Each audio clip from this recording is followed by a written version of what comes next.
ఓం శాంతి. ఈరోజు మురళి 21/10/2025. మధురమైన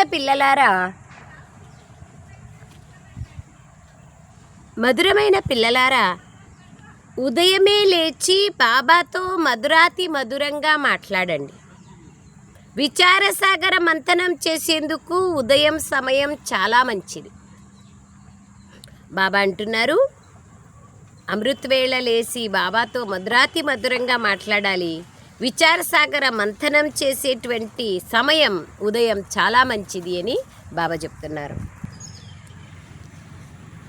బాబా అంటున్నారు, మధురమైన పిల్లలారా, ఉదయమే లేచి బాబాతో మధురాతి మధురంగా మాట్లాడండి.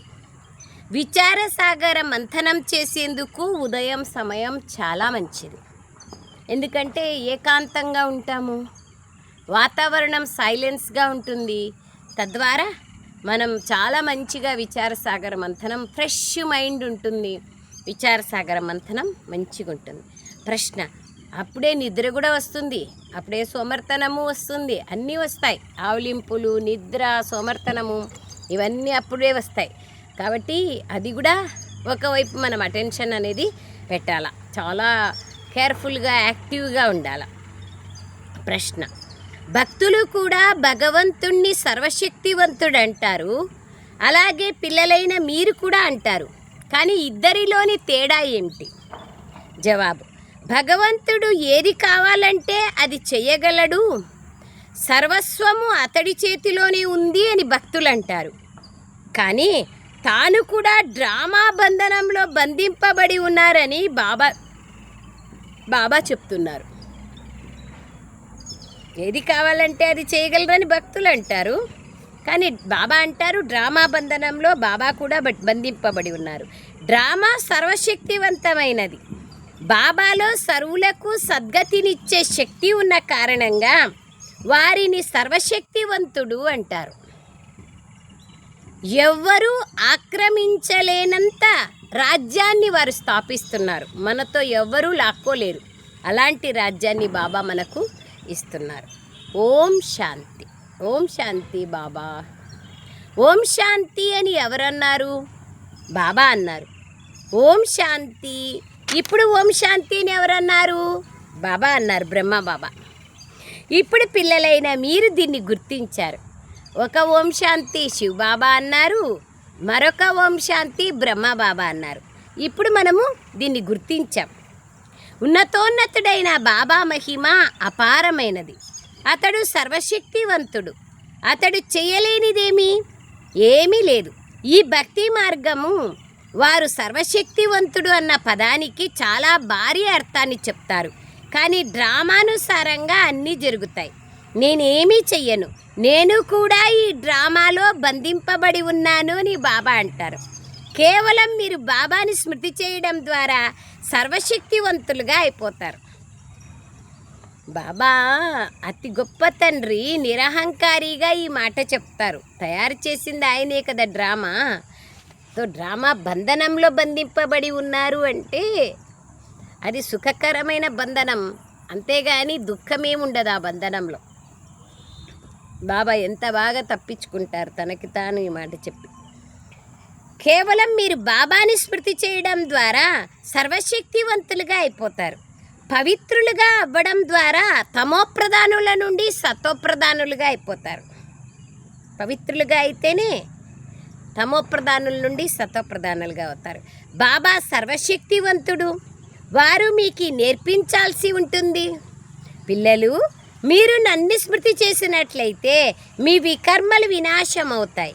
మళ్ళీ మీరు సర్వశక్తివంతులుగా అయ్యి విశ్వం పైన రాజ్యం చేస్తారు. శక్తి లేకపోతే రాజ్యం ఎలా చేస్తారు? మీకు యోగం ద్వారా శక్తి లభిస్తుంది. కావుననే భారతదేశ ప్రాచీన యోగం యొక్క మహిమ చేయబడుతుంది. పిల్లలైన మీరు నంబర్ వారీగా స్మృతి చేసి ఆనందాన్ని పొందుతారు. నంబర్ వారుగా ఆనందాన్ని పొందుతారు. స్మృతి చేసేది నంబర్ వారు, ఆనందాన్ని పొందేది నంబర్ వారు. ఆత్మలైన మనము బాబాను స్మృతి చేయడం ద్వారా విశ్వం పైన రాజ్యాన్ని పొందుతామని మీకు తెలుసు. మీ నుండి ఆ రాజ్యాన్ని ఎవ్వరూ ఆక్రమించలేరు. ఉన్నతోన్నతుడైన ఆ తండ్రిని అందరూ మహిమ చేస్తూ ఉంటారు, కానీ ఏమీ అర్థం చేసుకోరు. ఇది ఒక నాటకమని తెలిసిన మానవులు ఒక్కరు కూడా లేరు. ఇది ఒక నాటకమని భావించినట్లయితే దీని ప్రారంభం నుండి అంతిమం వరకు అన్నీ గుర్తుకు రావాలి. లేకపోతే దీనిని నాటకమని అనడం కూడా తప్పే కదా. ఇది అంతా ఒక నాటకం. ఇందులో పాత్రను అభినయించేందుకు మనం వచ్చాం. మరి అలాగైతే ఆ నాటకంలోని ఆది మధ్యాంతాలు కూడా తెలిసి ఉండాలి కదా. మనం పైనుండి వస్తాం, కావుననే ఈ సృష్టి వృద్ధి అవుతుంది. సత్యుగంలో చాలా తక్కువ మంది మనుష్యులు ఉంటారు. మరి ఈ ఆత్మలన్నీ ఎక్కడి నుంచి వచ్చాయి? ఇదంతా అనాదిగా రచింపబడి ఉన్న ఒక డ్రామా, అవినాశి నాటకం. దీని గురించి ఎవరికీ తెలియదు. ఇది ఆది నుండి అంతిమం వరకు పునరావృతం అవుతూ ఉంటుంది. సినిమాను ప్రారంభం నుండి అంతిమం వరకు చూసి మళ్ళీ దానిని తిరిగి చూసినట్లయితే యథావిధిగా పునరావృతం అవుతుంది కదా. ఎన్ని రీళ్ళు ఉంటే అన్ని రీళ్ళే మళ్ళీ అవుతుంది. అందులో అంశమాత్రం కూడా తేడా ఉండదు. బాబా కూర్చొని తన మధురాతి మధురమైన పిల్లలకు ఎంతో మధురంగా అర్థం చేయిస్తున్నారు. బాబా ఎంత మధురమైన వారు, స్వీటెస్ట్ బాబా. బాబా మీరెంత మధురమైన వారు. బాబా ఇక మేము మా సుఖధామంలోకెళ్తాం. ఆత్మ పావనంగా అయిపోతే అక్కడ పాలు కూడా పావనమైనవే లభిస్తాయి. ఇప్పుడు తెలిసింది, శ్రేష్టాచారులైన మాతలు చాలా మధురంగా ఉంటారు. సమయానుసారంగా తమకు తామే పిల్లలకు పాలు ఇస్తారు.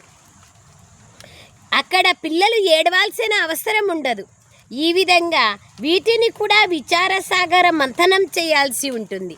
ఉదయమే లేచి బాబాతో మాట్లాడినట్లయితే చూడండి ఎంతో ఆనందం కలుగుతుంది. బాబాతో ఇవన్నీ అనేక రకరకాలైన జ్ఞానాన్ని మనన చింతన, మీరు ఎంత జ్ఞానం మాకు ఇచ్చినారు బాబా అని బాబాతో మాట్లాడుతూ ఉండాలి. ఎంతో ఆనందం కలుగుతుంది.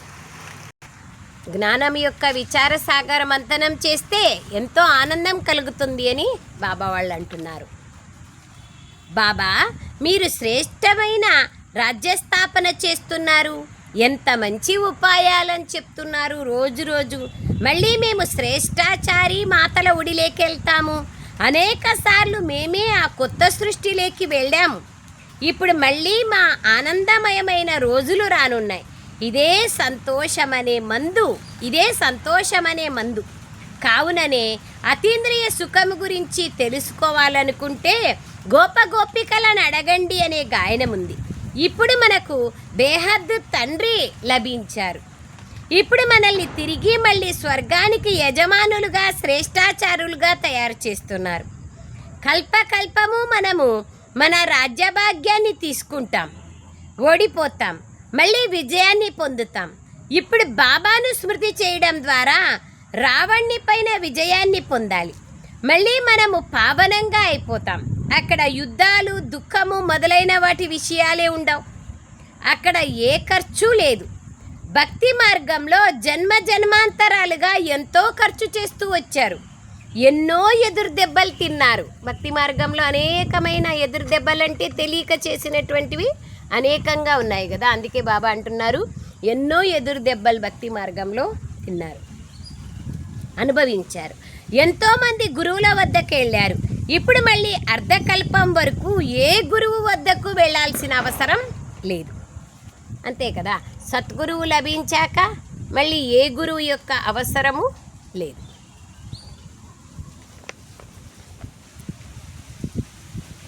శాంతిధామము మరియు సుఖధామంలోకి వెళ్తాము. మీరు సుఖధామానికి వెళ్తున్న యాత్రికులు. ఇప్పుడు దుఃఖధామము నుండి సుఖధామంలోకి వెళ్ళాలి. వారు మన తండ్రి అయినారు శివబాబా. వారు ఎంత చక్కగా మనల్ని చదివిస్తున్నారు.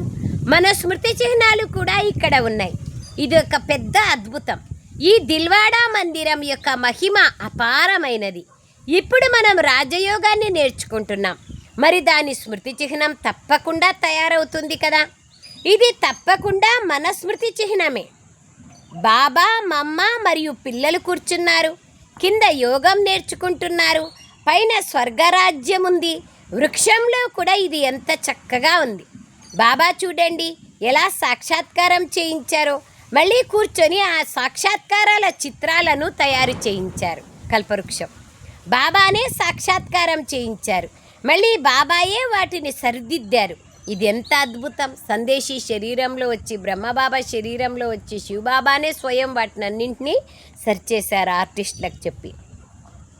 ఇది అంతా కొత్త జ్ఞానం. ఈ జ్ఞానం గురించి ఎవ్వరికీ తెలియదు.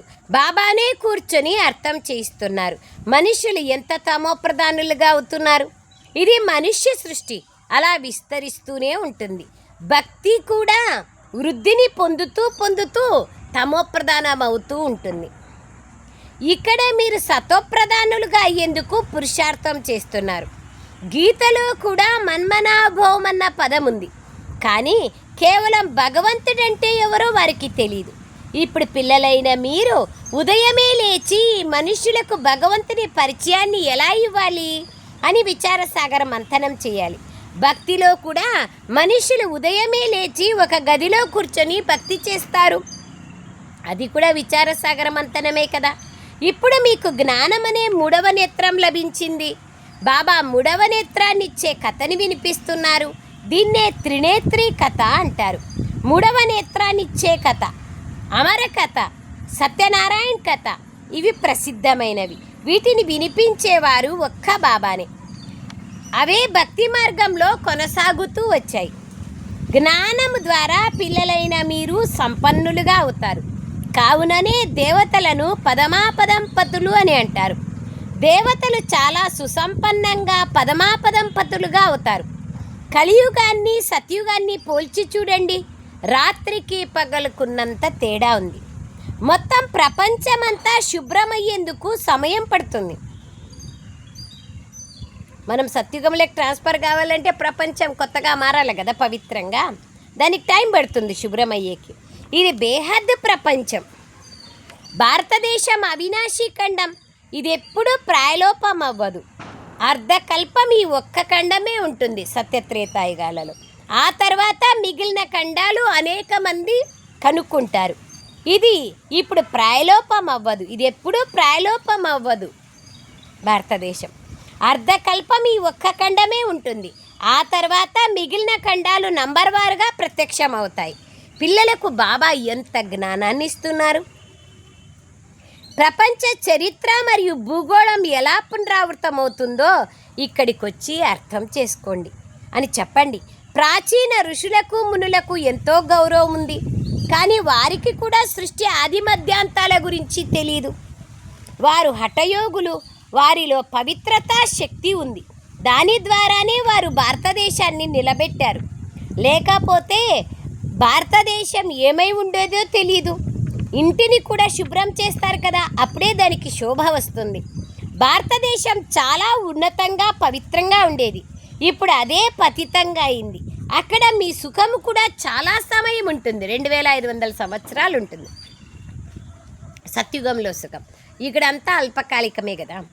మీ వద్ద చాలా ధనం ఉంటుంది, కరెన్సీ కాదు, అన్నీ సమృద్ధిగా ఉంటాయి. మీరు భారతదేశంలోనే ఉండేవారు. మా రాజ్యం కూడా ఉండేది. ఇది నిన్నటి విషయం. ఆ తర్వాత మిగిలిన ధర్మాలు వచ్చాయి. వారు వచ్చి కొంత తీర్చిదిద్ది తమ పేరుని ప్రసిద్ధం చేసుకున్నారు. ఇప్పుడు వాళ్ళందరూ కూడా తమోప్రధానంగా అయిపోయారు. ఇప్పుడు పిల్లలైన మీకు ఎంతో సంతోషం ఉండాలి. ఈ విషయాలన్నింటినీ కొత్త వారికి వినిపించకూడదు. కొత్త వాళ్ళకి కేవలం కోర్స్ చెప్పాలి, తర్వాత ఇవన్నీ చెప్పాలి. అప్పుడు వాళ్ళకన్నీ అర్థమవుతాయి. లేకపోతే వీళ్ళు అన్నీ వీళ్ళకి అప్లై చేసుకున్నారు అని అంటారు. బాబా అందుకే అంటున్నారు తమోప్రధానంగా అయిపోయారు ఇప్పుడు వాళ్ళందరూ. ఇప్పుడు పిల్లలైన మీకు ఎంతో సంతోషం ఉండాలి. ఈ విషయాలన్నింటినీ కొత్త వారికి వినిపించకూడదు. మొట్టమొదట బాబా పరిచయాన్ని ఇవ్వాలి. బాబా యొక్క నామ రూప దేశ కాలాల గురించి మీకు తెలుసా అని అడగాలి.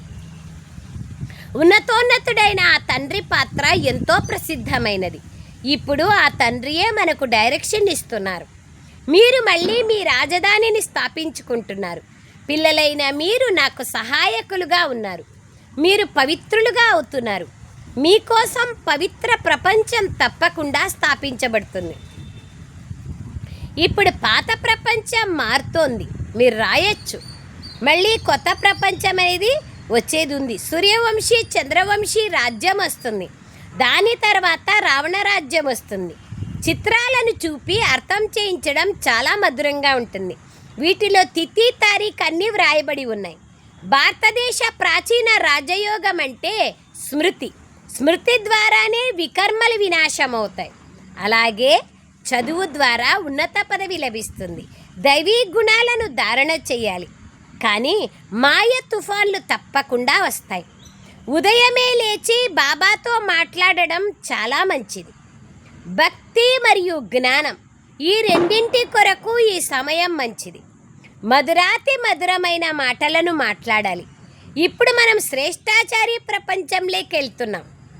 వృద్ధుల మనస్సులో తాము శరీరాన్ని వదిలిన తర్వాత గర్భంలోకి వెళ్తామని ఉంటుంది. బాబా ఎంత నశాను కలగజేస్తున్నారు. ఈ విధంగా కూర్చొని మాట్లాడుతున్నట్లయితే మీ ఖాతాలో జమ అవుతుంది. శివబాబా మనల్ని నరకవాసుల నుండి స్వర్గవాసులుగా చేస్తున్నారు. మొట్టమొదట మనమే వస్తాం. మనం మొత్తం ఆల్రౌండ్ పాత్రను అభినయిస్తాం. ఈ చిచి శరీరాన్ని ఇక వదిలేయండి అని బాబా అంటున్నారు. దేహ సహితంగా మొత్తం ప్రపంచమంతటినీ మర్చిపోండి. ఇది బేహద్ సన్యాసం. అక్కడ కూడా మీరు వృద్ధులైనప్పుడు బాబా అంటారు, తాను మళ్ళీ చిన్నపిల్లవాణిగా అవుతానని సాక్షాత్కారం జరుగుతుంది. ఎవరింట్లో పోయి జన్మ తీసుకుంటామో అది కూడా తెలుస్తుంది. ఎంతో సంతోషం కలుగుతుంది. బాల్యం అన్నింటికన్నా మంచిది. ఈ విధంగా ఉదయం కూర్చున్నప్పుడు విచారసాగర మంథనం చేయాలి. పాయింట్లు వెలువడుతూ ఉంటే మీకు ఎంతో సంతోషం కలుగుతుంది. రాస్తా ఉంటే టైం తెలీదు, ఎక్కడున్నామనేది తెలీదు, దాంట్లోనే మునిగిపోతూ ఉండొచ్చు. ఈ ఆనందంలో గంటన్నర గడిచిపోతుంది. ఎంత అభ్యాసం అవుతూ ఉంటుందో అంత సంతోషం పెరుగుతూ ఉంటుంది. ఎంతో ఆనందం కలుగుతుంది. మళ్ళీ నడుస్తూ తిరుగుతూ కూడా స్మృతి చేయాలి. సో బాబా అంటున్నారు, ఈ విధంగా ఉదయం కూర్చున్నప్పుడు విచారసాగర మంథనం చేయాలి. గంటన్నర ఎట్లా గడిచిపోయిందో కూడా తెలియదు. ఎంత అభ్యాసం అవుతూ ఉంటుందో అంత సంతోషం పెరుగుతూ ఉంటుంది. ఎంతో ఆనందం కలుగుతుంది. మళ్ళీ నడుస్తూ తిరుగుతూ కూడా స్మృతి చేయాలి. ఎంతో ఖాళీ సమయం ఉంటుంది. విఘ్నాలు తప్పకుండా వస్తాయి. ఇందులో అనుమానం ఏమీ లేదు. ఏమన్నా చేయాలనుకున్నప్పుడే అనేకమైన విషయాలు వస్తాయి. అనుమానమే లేదు, వస్తాయి. వ్యాపారంలో మనుషులకు నిద్ర రాదు. బద్ధకస్తులు నిద్రపోతారు. మీరు ఎంత వీలైతే అంత శివబాబానే స్మృతి చేస్తూ ఉండండి. ఇండైరెక్ట్గా ఏమన్నారు బాబా, వ్యాపారం ఉంటే ఎట్లా వ్యాపారస్తులు నిద్రపోరో, బద్ధకస్తులు మాత్రమే నిద్రపోతారో, అట్లా మనం కూడా యోగం చేసే సమయంలో నిద్ర వస్తుందంటే బద్ధకస్తులనే అర్థం. యాతో నిద్ర తక్కువ ఉందని అర్థం, లేదా ఎక్కువ తిన్నామని అర్థం. ఎక్కువ తినడం ద్వారా కూడా బద్ధకం ఉంటుంది. మీరు ఎంత వీలైతే అంత శివబాబానే స్మృతి చేస్తూ ఉండండి. శివబాబా కోసం మేము భోజనం తయారు చేస్తున్నామని మీ బుద్ధిలో ఉంటుంది. శివబాబా కోసం మనం ఈ పని చేస్తున్నాము. భోజనాన్ని కూడా శుద్ధతతో తయారు చేయాలి. గొడవలు తీసుకొచ్చే విషయాలు ఏవీ ఉండకూడదు. బాబా కూడా స్మృతి చేస్తారు కదా, తప్పకుండా శివబాబా కూడా స్మృతి, బ్రహ్మబాబా కూడా స్మృతి చేస్తారు. అచ్చా, मीठे मीठे सिखिलदे बच्चों प्रति मात पिता बाप दादा को याद प्यार और गुड मॉर्निंग। रूहानी बाप की रूहानी बच्चों को नमस्ते। हम रूहानी बच्चों की रूहानी मात पिता बाप दादा को याद प्यार गुड मॉर्निंग और नमस्ते नमस्ते नमस्ते बाबा, नमस्ते। Thank you Baba, thank you very much Baba. इन्नी रहस्याలు చెప్తారు బాబా. సారాంశం, ఉదయమే లేచి బాబాతో మధురాతి మధురంగా మాట్లాడాలి. రోజు సంతోషం అనే శక్తిశాలి భోజనాన్ని తింటూ అతీంద్రియ సుఖాన్ని అనుభవం చేసుకోవాలి. సత్యుగ రాజధానిని స్థాపన చేయడంలో బాబాకు పూర్తి సహాయకులుగా అయ్యేందుకు పావనులుగా కావాలి. స్మృతి ద్వారా వికర్మలను వినాశం చేసుకోవాలి. భోజనాన్ని కూడా శుద్ధంగా తయారు చేయాలి. అంటే పవిత్రతతో తయారు చేయాలి. శుద్ధమైన భోజనాన్నే తినాలి. అశుద్ధ భోజనాన్ని తినకూడదు. మాంసాహారము ఇవన్నీ తినకూడదు. అశుద్ధ భోజనం అంటే అపవిత్ర ఆత్మల చేతిలో భోజనం తినకూడదు. హోటల్స్లో తినకూడదు. ఎవరింట్లో అంటే వాళ్ళ ఇంట్లో తినకూడదు. వీకేలు కూడా ఎవరు నియమ మర్యాదల్లో ఉంటారో వాళ్ళ ఇంట్లోనే తినాలి. అప్పుడే దానివల్ల బెనిఫిట్ ఉంటుంది. ఈ కాలంలో మధుబన్లో అన్ని జాగాల్లో అమ్ముతా అంటారు, అన్ని జాగాల్లో తింటారు. వాళ్ళు ఎట్లా చేసినారు ఏమి అనేది కూడా తెలియదు. అన్నీ కొనుక్కొచ్చుకుంటా ఉంటారు. ఫ్రూట్స్ తినేది వేరు, కానీ తయారు చేసిన పదార్థాలని చాలా చాలా ఆలోచించి తినాలి. ఎందుకంటే అన్నం యొక్క ప్రభావం బుద్ధిపైన పడుతుంది కదా, మనసు పైన. వరదానం: దివ్య గుణాల ఆహ్వానం ద్వారా సర్వ అవగుణాలను ఆహుతినిచ్చే సంతుష్ట ఆత్మలుగా కండి. దివ్య గుణాలను ఆహ్వానం చేస్తే దుర్గుణాలన్నీ దూరం అవుతాయి. వాటిని ఆహుతి ఇచ్చేయచ్చు. అలాంటి వాళ్ళే సంతుష్టాత్మలుగా అవుతారు. దీపావళి సందర్భంగా విశేషంగా శుభ్రం చేస్తారు మరియు సంపాదనపై శ్రద్ధ పెడతారు. అలా మీరు కూడా అన్ని రకాలుగా శుభ్రత మరియు సంపాదన పైన లక్ష్యం పెట్టుకొని సంతుష్ట ఆత్మలుగా అవ్వండి. సంతుష్టత ద్వారానే సర్వ దివ్య గుణాల ఆహ్వానం చేయగలరు. అప్పుడిక స్వతహాగానే అవగుణాల ఆహుతి జరుగుతుంది. లోపల బలహీనతలు, లోపాలు, నిర్బలత, కోమలత ఏవైతే ఉన్నాయో వాటిని సమాప్తం చేసి ఇప్పుడు కొత్త ఖాతాను ప్రారంభించండి. మరియు కొత్త సంస్కారాలనే నూతన వస్త్రాలను ధరించి సత్యమైన దీపావళిని ఆచరించండి. సత్యమైన దీపావళి ఏది? కేవలం పటాకులు కాల్చేది, దీపాలు వెలిగించేది, కొత్త బట్టలు వేసుకునేది, ఇల్లు శుభ్రం చేసేది, లక్ష్మీదేవిని ఆహ్వానించేది ఇంతే కాదు. ఇవన్నీ చేయండి. కానీ సత్యమైన దీపావళి ఆత్మరూపి జ్యోతిని వెలిగించుకోవాలా. ఆత్మరూపి జ్యోతి వెలిగేందుకు యోగం అనేటువంటి నూనెను, జ్ఞానం అనేటువంటి నూనెను వేస్తూ ఉండాల. అప్పుడే మన ఆత్మరూపి జ్యోతి ప్రజ్వలితమవుతుంది. ఈ శరీరం అనేటువంటి ప్రమిదలో, భృకుటి స్థానం అనేటువంటి స్థానంలో ఆత్మరూపి జ్యోతి వెలుగుతోంది.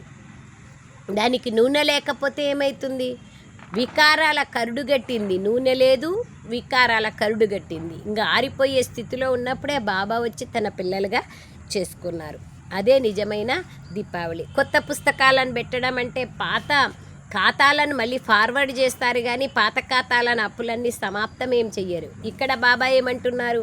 పాత సంస్కారాలను స్వాహా చేయండి, శూద్ర సంస్కారాలను స్వాహా చేయండి, ఈశ్వరీయ సంస్కారాలని, కొత్త సంస్కారాలని ధారణ చేయండి. అదే సత్యమైన దీపావళి అంటున్నారు బాబా.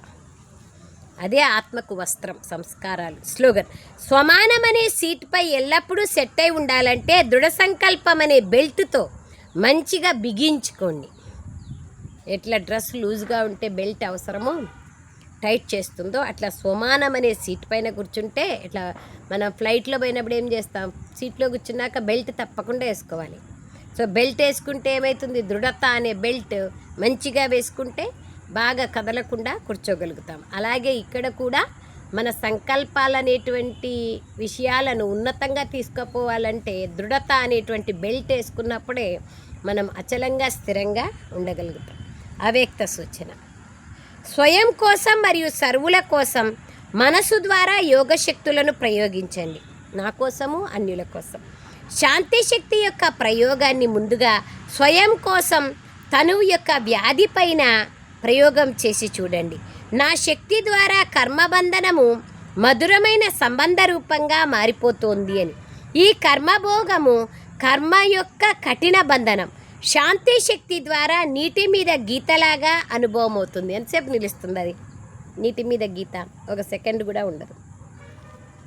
అనుభవించేవారు కాదు, కర్మను అనుభవిస్తున్నాను అని అనుకోరు, కానీ సాక్షి దృష్టిగా అయ్యి ఈ లెక్కాచారం యొక్క దృశ్యాన్ని కూడా చూస్తున్నాను అనిపిస్తుంది. ఆ విధంగా సాక్షిగా అయిపోతారు. శరీరానికి అనారోగ్యం వచ్చినా కూడా. అత్యంత విఘ్నం, గొప్ప విఘ్నం శరీరానికి అనారోగ్యం వచ్చినప్పుడు స్వయం యొక్క స్థితి అర్థమవుతుంది కదా. సో అది బాబా అంటున్నారు. అచ్చా, ఓం శాంతి Baba. Thank you Baba.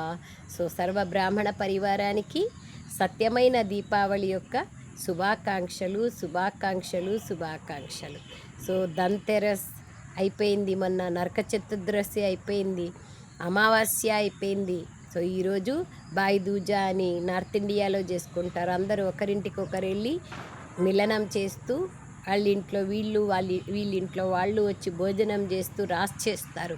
So అందరూ తమ సంస్కారాలని, పాత సంస్కారాలని సమాప్తం చేసుకొని కొత్త సంస్కారాలని ధారణ చేసేందుకే ఈ విధంగా సత్యమైన దీపావళి. దసరా అంటేనే మనలోని అనేక అసురులను సమాప్తం చేసుకున్నప్పుడే సత్యమైన దీపావళి లేదా సత్యమైన ఆత్మరూపి జ్యోతి వెలుగుతుంది. దానికి గుర్తుగానే దసరా పండుగ అయినాక రావణాసుని కాల్చినాక లక్ష్మీదేవిని లేదా సత్యుగం యొక్క శ్రేష్టమైన లక్ష్మీనారాయణల ప్రపంచాన్ని ఆహ్వానం చేసేది లేదా పట్టాభిషేకం అనేది జరుగుతుంది. ఈ సుందరమైన రహస్యాలతో మనం భలే దీపాలు వెలిగించవచ్చు, భలే సీరియల్ లైట్లు వేసుకోవచ్చు. మన యథాశక్తి ఎంత వీలైతే అంత చేసుకుంటూ వెళ్ళాలి.